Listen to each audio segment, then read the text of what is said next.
Eso es un estudio que realizo con dos coautores, Patricia Ritter, en realidad de la Universidad de Connecticut, es experta en todo lo que es nutrición y temas de salud de los niños, y Joan Costafont, también de la London School of Economics, muy experto en temas de obesidad y sobrepeso de los niños.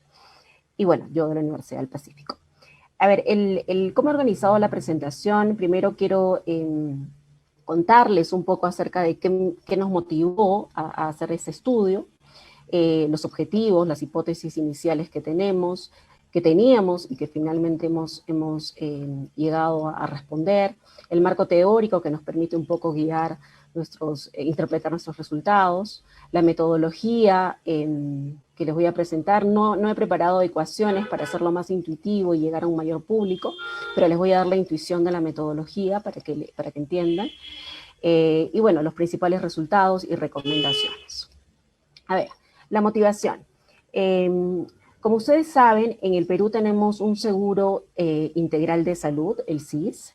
Este es un seguro que en realidad es muy potente, ha marcado una cobertura muy amplia desde que se creó en el 2001, orientado primero a madres y a niños únicamente, y luego progresivamente fue ampliando su cobertura.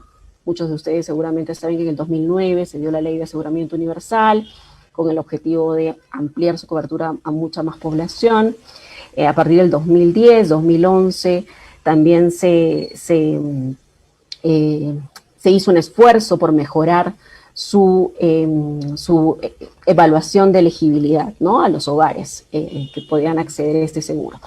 En realidad el SIS, además de expandirse, ha mejorado en eficiencia, ¿no?, por el lado de elegibilidad y también por el lado de otorgamiento de las prestaciones que hace. Entonces, el SIS es un seguro importante y de hecho, si lo comparamos con muchos seguros de la región, es un seguro relativamente bueno.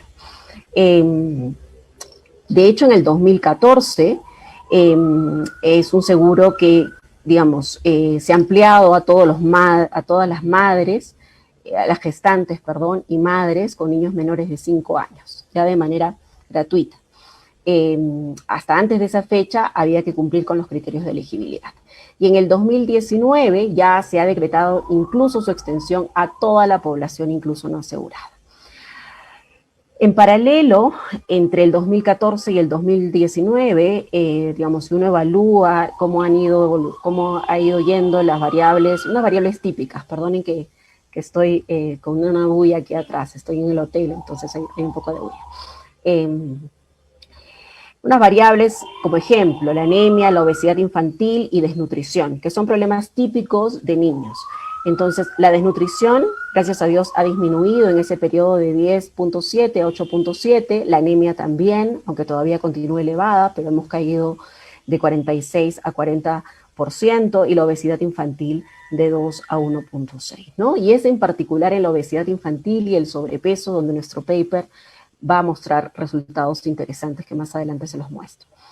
Pero como les decía, por un lado está el mayor acceso del seguro, pero por otro lado está toda esta evolución de algunos outcomes en salud de los niños. Pero no hay nada que nos asegure causalidad, es decir, que el seguro esté efectivamente causando, digamos, el impacto en estas variables de resultado. Eso es una de las cosas que queremos hacer en este paper. Verificar, conocer si es que el seguro está realmente, o sea, tiene un poder explicativo que causa estos resultados. ¿Cuáles son nuestros objetivos? Nuestros objetivos son, bueno, hay bastante literatura para los países desarrollados, sobre todo, un poco menos de literatura para países de la región y del desarrollo, sobre los efectos causales de elegibilidad de programas como el SIS, ¿no? Nuestra principal, digamos, hipótesis es saber si el SIS tiene efectos en la salud infantil en algunas variables de resultado. La segunda hipótesis o pregunta que nos hacemos es, bueno, si es que la tiene, ¿cuáles son los mecanismos detrás que explican esta causalidad? Y la tercera ya es un poco en línea con la heterogeneidad, ¿no? Oye, este efecto causal difiere dependiendo de dónde residen los niños, dependiendo de la accesibilidad de la oferta, si están cerca de una posta médica o de los hospitales, de la edad del niño, del género, ¿no? El marco teórico que seguimos. Seguimos un marco teórico en realidad de la OMS, ¿no? Más general y también siguiendo algunos papers, donde nos dice en realidad que la cobertura ideal de un seguro de salud protege financieramente a los hogares porque reduce los pagos que tienen que hacer en caso de un evento adverso, ¿verdad? O un gasto catastrófico, ¿no? Y ese ahorro, digamos, de alguna manera puede incentivar a inversiones preventivas en salud. La segunda dimensión es la disminución de las barreras de acceso, ¿no? Justamente el tener un seguro, ser elegible a un seguro, hace que los hogares o los miembros del hogar puedan efectivamente acceder a toda la oferta que brinda el seguro. Por ejemplo, en el caso del SIS, esta oferta se da a costo cero, ¿no? Porque el precio que cobra el SIS, al menos para las consultas, es prácticamente cero, ¿no? Primero para asegurarte que es cero y luego para las consultas, ¿no? Para algunos análisis y algunas otras cosas sí hay un precio dependiendo del lugar donde uno va. Y la promoción de la salud, esto está más orientado a nuestra hipótesis que más adelante les intentaré convencer, que es acerca de que el contar con un seguro hace que un hogar, una madre, con niños pequeños sobre todo, esté más informada y al estar más informada, está bueno, también más en contacto con los centros médicos, adopte ciertos comportamientos que puedan promover un mejor estilo de vida, o mejor dicho, un estilo de vida más saludable, ¿no? Y encontramos cierta evidencia que nos sugiere eso, ¿no? Más que la información directamente, algo de información contenemos, encontramos que la madre cambia realmente lo que come y obviamente lo que le da a los niños. Nos centramos, como les decía, en estos dos puntos. Y vamos a tratar de distinguir estos efectos, por qué tan cerca está la oferta de los hogares. Por el otro lado, en el marco teórico, también, además, digamos, de las ventajas de tener un seguro de salud, también evaluamos la parte de las variables resultados, ¿no? ¿Qué intervenciones hemos descubierto o hemos leído en la literatura que funcionan, digamos, ¿no? Que están asociadas con las mejoras en nuestras variables resultados? Bueno, por un lado está la lactancia. La lactancia es una herramienta, digamos, muy potente para reducir desnutrición, para reducir sobrepeso y obesidad, ¿no? Y de hecho también les voy a mostrar resultados en esa variable. Entonces va en línea con lo hallado por esta literatura, ¿no? También encontramos algo de literatura sobre diversificación de la dieta y suplementos, ¿no? Ahí tenemos resultados menos potentes. En diversificación de la dieta sí tenemos, pero suplementos de hierro y, por ejemplo, alimentos fortificados y ricos en micronutrientes, bueno, lo primero no nos da, digamos, no tenemos efectos, pero los alimentos fortificados ricos en micronutrientes no tenemos la data suficiente para analizar si hay o no un efecto por ahí. ¿Qué más les puedo decir? Tenemos resultados en obesidad también, ¿no? Que es una construcción, digamos, o es una correlación con el sobrepeso. Pero no se da en todas las zonas de análisis que realizamos. Se va a dar específicamente en alguna zona, que ya les iré mostrando, ¿no? Y en cuanto a enfermedades infecciosas, hemos revisado también la literatura y por ahí encontramos que la lactancia materna exclusiva también ayuda a reducir enfermedades infecciosas. De hecho, por ejemplo, al inicio, en las versiones preliminares, que seguramente Fernando ya no ha podido leer, ni Claudia tampoco, encontrábamos un efecto interesante en diarrea, pero luego, por un tema ya que se los explicaré un poco más adelante, por un tema de selección de muestra, ya no tenemos más esa variable de diarrea, ¿no? Bueno, aquí es el resumen del marco teórico que les vengo diciendo, no me voy a centrar para no gastar mucho tiempo en eso. A ver, fuente de información. ¿Con qué información contamos? Tenemos varias fuentes. La primera es la ENDES, ¿no? La encuesta demográfica y de salud familiar, que cuenta con información de salud, de esas variables de resultados o de salud de los niños menores de 5 años y mujeres en edad fértil, ¿no? Nosotros nos enfocamos en niños menores de 5 años y obviamente seleccionamos también a sus madres, ¿no? Y nos enfocamos en variables de las madres en la medida en que nos permitan entender las variables de resultado de los niños. ¿Qué otra fuente de información tenemos? Tenemos el Registro Nacional de Usuarios, ¿no? En realidad es el de usuarios de programas sociales, que es una información administrativa, no es una encuesta. Y esta información la utilizamos para limpiar un poco nuestra variable de afiliación al SIS y afiliación a Juntos, porque en una fase inicial del estudio encontrábamos de que estas variables estaban un poco ruidosas en la encuesta de la ENDES, y encontrábamos mucho traslape entre estas dos variables, y en fin, una serie de problemas, y lo que hicimos fue cruzar la ENDES con este registro nacional, ¿no? Que es información administrativa, para tener una variable de SIS y de Juntos, ¿cómo se llama?, más precisa, digamos, ¿no? Le voy a contar en un minuto por qué utilizamos la variable Juntos.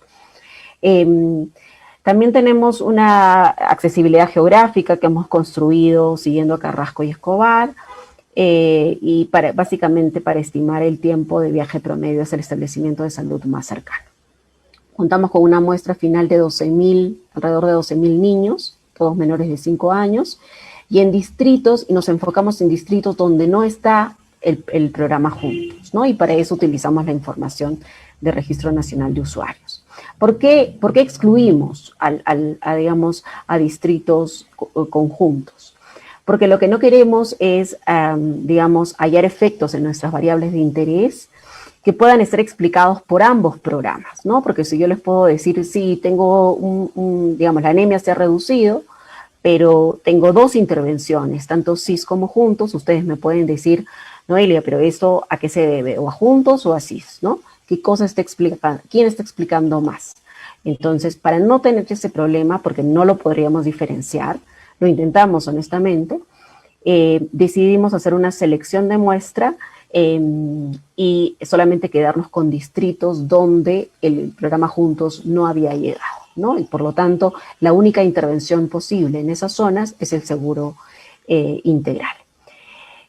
Otra decisión que tomamos fue tomar solamente el periodo 2012-2014, porque en esos años únicamente funcionó bien, por decirlo así, la regla de elegibilidad utilizando el índice de focalización de hogares, ¿no? El SISFO, que no sé si todos ustedes lo conocen, pero básicamente es un índice de bienestar que se construye con variables objetivas de los hogares, como, no sé, pues las características de la vivienda, algunas variables de los miembros del hogar, etcétera.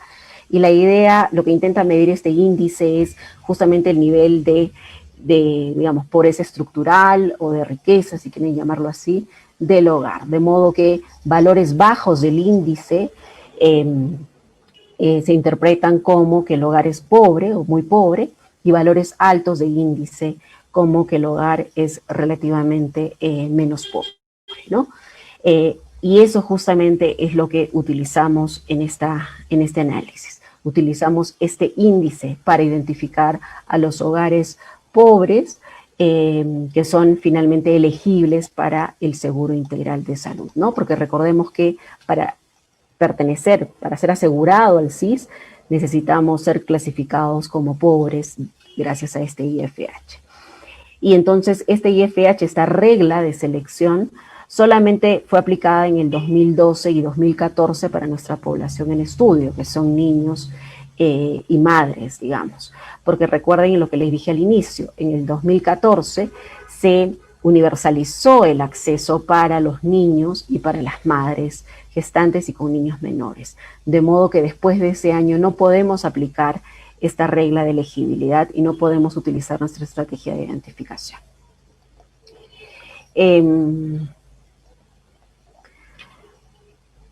La elegibilidad, como les decía, se basa en este índice, de modo que los hogares que tienen un alto índice son hogares considerados no pobres, por lo tanto el niño no es elegible al SIS, y los hogares que tienen un puntaje menor a un determinado punto de corte son niños, hogares pobres que no son elegibles al seguro que son elegibles al seguro SIS, ¿no? Es decir, los pobres son elegibles y los no pobres no lo son. Y nuestra estrategia de identificación se basa en comparar a niños, digamos, muy cercanos a ese umbral de corte. Digamos, si somos capaces, teóricamente, de encontrar dos niños, uno justo a la izquierda de ese punto de corte y otro justo a la derecha de ese punto de corte, en una vecindad muy, muy cercana, diríamos teóricamente que esos niños son prácticamente gemelos, excepto por una cosa, que uno es elegible, asegurado al SIS y el otro no lo es. De modo que si encontramos efectos distintos en sus variables de salud, llámese anemia, llámese índice de masa corporal, obesidad, la explicación tiene que ser la intervención del seguro integral de salud, ¿no? Esa es la estrategia que utilizamos para estimar nuestros efectos causales. La metodología, no me voy a detallar mucho, no voy a detallar mucho tiempo aquí en este slide. Claudia, no sé cuánto tiempo me queda de tiempo, 5 minutos, 10 o menos. Oye, me perdí. 4 minutos. Gracias. Entonces, no me quiero extender mucho para no comerme mucho tiempo, pero digamos, econométricamente, ustedes pueden ver aquí que el coeficiente de interés es el beta 1, que es el coeficiente asociado a la variable de elegibilidad al seguro. Y esta variable de elegibilidad es una DAMI que toma valor 1 si es que el hogar, el niño es pobre, y 0 si no lo es. De modo que el beta 1 es nuestro efecto de interés, ¿no? Todos los demás coeficientes, digamos, lo hacemos para controlar por variables de control, por pendiente, etc. Esta estrategia la utilizamos siguiendo a un estudio que hicimos con Miguel Ángel del Carpio y Tobias Klein en el 2016, perdón. Y bueno, también lo hacen muchos otros autores, así es que es ampliamente usado. Lo que sí es importante decir es que aquí hay dos cosas bien importantes. Uno, que el beta 1 debe interpretarse como una intención del tratamiento, ¿no? Un efecto ITT, que lo que nos indica es que en realidad es un efecto potencial del seguro, no es el efecto que efectivamente tiene un niño o un hogar dado que recibe el tratamiento, ¿no? No es un efecto late. Y segundo es que el ser elegible al seguro es asumido por nosotros y por este tipo de estudios como asegurado, digamos, ¿no? O sea, es decir, elegibilidad implica cobertura, ¿no? Puede ser que algunos hogares todavía no sepan que son elegibles, pero dado que cumplen con los criterios de elegibilidad, basta que se acerquen digamos, al servicio médico y automáticamente van a ser coberturados, ¿no? Entonces, esas dos cosas son bien importantes. Gráficamente, esto es digamos, la estrategia. Acá les decía, a la izquierda de la línea vertical, ustedes pueden ver a los hogares o a los niños elegibles con índice menor al umbral 0, y a la derecha los niños o los hogares no elegibles. Aquí, por ejemplo, estamos mostrando el índice de masa corporal para los niños.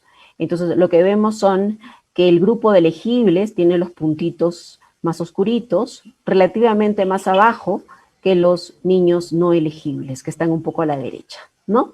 Entonces, la estrategia se basa en tratar de acercarnos en una vecindad muy cercana a la línea vertical y comparar a esos dos niños, porque esos dos niños vienen de hogares con pobreza muy, muy similar. De modo que cualquier diferencia en su variable resultado, como índice de masa corporal, tendría que ser explicado por el seguro, ¿no? Y es justamente lo que encontramos. Encontramos una diferencia que está dada por el área verde vertical, que es el efecto de la elegibilidad del SIS, ¿no? Para mostrarles en números, estos son nuestros principales resultados. A nivel nacional, encontramos que gracias a la elegibilidad del seguro, los niños elegibles tienen un IMS menor en 15 puntos porcentuales, ¿no? A nivel nacional. Aquí nos quedamos con Lima, área rural, área urbana, todo. Si nos enfocamos solo en Lima, esta reducción del índice de masa corporal es aún más pronunciada, menos 67 puntos porcentuales. También a nivel nacional tenemos un aumento en el consumo de frutas y verduras de la madre, o verduras de la madre. Y está aquí más abajo el tamaño, 13 puntos porcentuales. Si nos enfocamos en Lima, tenemos una reducción en la obesidad de 10 puntos porcentuales y un aumento en la asistencia a clases de preparación de alimentos de 21 puntos porcentuales. ¿Qué nos está indicando esto? De alguna manera, esto nos ayuda a confirmar nuestra hipótesis, que es que el acercarse, el ser elegible al seguro, hace que la madre, digamos, tenga de alguna manera acceso a esas clases de preparación de alimentos, tenga información y lo incorpore en su dieta, ¿no?, de consumo. Por supuesto que acá tenemos la variable de que la madre consume, ¿no? No necesariamente que el niño. Pero bueno, de alguna manera creemos de que si la madre consume, bueno, también le da eso dentro del hogar. Y también tenemos el aumento de consumo de frutas, ¿no? ¿Qué más les puedo decir? Ya, a nivel de las otras zonas, del resto de zonas urbanas, tenemos una mayor probabilidad de que la lactancia sea mayor a la mediana y la madre busque tratamiento por diarrea, ¿no? Aquí está la variable de lactancia, me parece, perdón que me salté la variable de lactancia acá también, no, pero acá está más, acá tenemos 2 estrellas. Si ustedes ven en el resto urbano, tenemos un aumento en la lactancia por encima de la mediana, ¿no? Y que también la madre busca tratamiento frente a un evento de diarrea, de 22 puntos porcentuales. En el área rural, tenemos mayor probabilidad de que el niño tenga una dieta diversa, de acuerdo a la OMS, y sus madres de consumir frutas y verduras y buscar atención más rápido. La heterogeneidad que también nos importa, además de por zona geográfica, que es que nos preguntábamos, oye, si es que los hogares, los niños están más cerca de la oferta de salud, quizás los resultados son distintos, quizás son más potentes cuando tenemos cerca la posta médica. Y efectivamente, enfóquense por favor en el segundo bullet, y encontramos que en distritos de alta accesibilidad, donde la oferta está cerca, encontramos una disminución del índice de masa corporal, en línea con una mayor probabilidad de lactancia exclusiva, ¿no? Entonces, y que la madre consuma más frutas y verduras, ¿no? Entonces, de alguna manera, es importante no solamente, digamos, que exista el seguro, ¿no? Y que sea muy generoso y que dé estas clases de preparación de alimentos y buena información a la madre, sino que además esté cerca, que no le tome horas llegar, digamos, sobre todo en zonas rurales, ¿no? En Lima seguramente está muy cerca, pero en zonas más lejanas, como en áreas rurales, es importante tener la oferta cerca para que el seguro efectivamente llegue y cause sus efectos. Conclusiones, digamos, nosotros interpretamos preliminarmente todavía estos resultados como el rol clave que tiene la madre durante los primeros años de vida, ¿no? El rol de, digamos, de contar con información, de incorporar las recomendaciones que le dan en el consumo, en su mejor dieta, digamos, en su mejora de consumo de alimentos y frutas, y que eso lo traslada al niño. ¿Qué más? Ello debido a, claro, que encontramos resultados en la clase de preparación de alimentos que reciben las madres, ¿no? Que les daría mayor conocimiento sobre la nutrición infantil. Además, otra de las grandes lecciones que aprendemos es que los efectos están concentrados en Lima y en distritos donde la oferta está cerca, ¿no? Y eso, digamos, make sense, ¿no? Muchos de ustedes dirán, sí, pues es cierto, es obvio, pero nos lleva a pensar a un reto. El reto es, oye, ¿qué hacemos con las zonas donde está lejos? No sé si sea lo más eficiente construir, digamos, un montón de postas médicas. Quizás hay otros mecanismos, otra forma de llevar el seguro, ¿no? Vía remota, ahora que estamos tan acostumbrados. No lo sabemos, ahí damos algunas sugerencias en el estudio. Pero lo que nos debe llevar a pensar esto es que para que un seguro sea potente y efectivo, realmente tenemos que cerrar esas brechas de accesibilidad. Noelia, por favor, un minuto. para Gracias. terminar la conclusión. Y finalmente, algo que era una hipótesis inicial, que nosotros esperábamos encontrar efectos en uso de servicios preventivos, como vacunas, suplementos, etcétera. No encontramos nada de eso. Y recomendaciones de política, bueno, hacer más seguimiento al índice de masa corporal, sobrepeso y obesidad infantil. La obesidad es un problema a nivel mundial y creemos que en Perú, si bien no es tan grande como en otros países desarrollados, es importante hacerle seguimiento y controlarlo. Y lo que ya hablé del mayor acercamiento de oferta sanitaria. Gracias.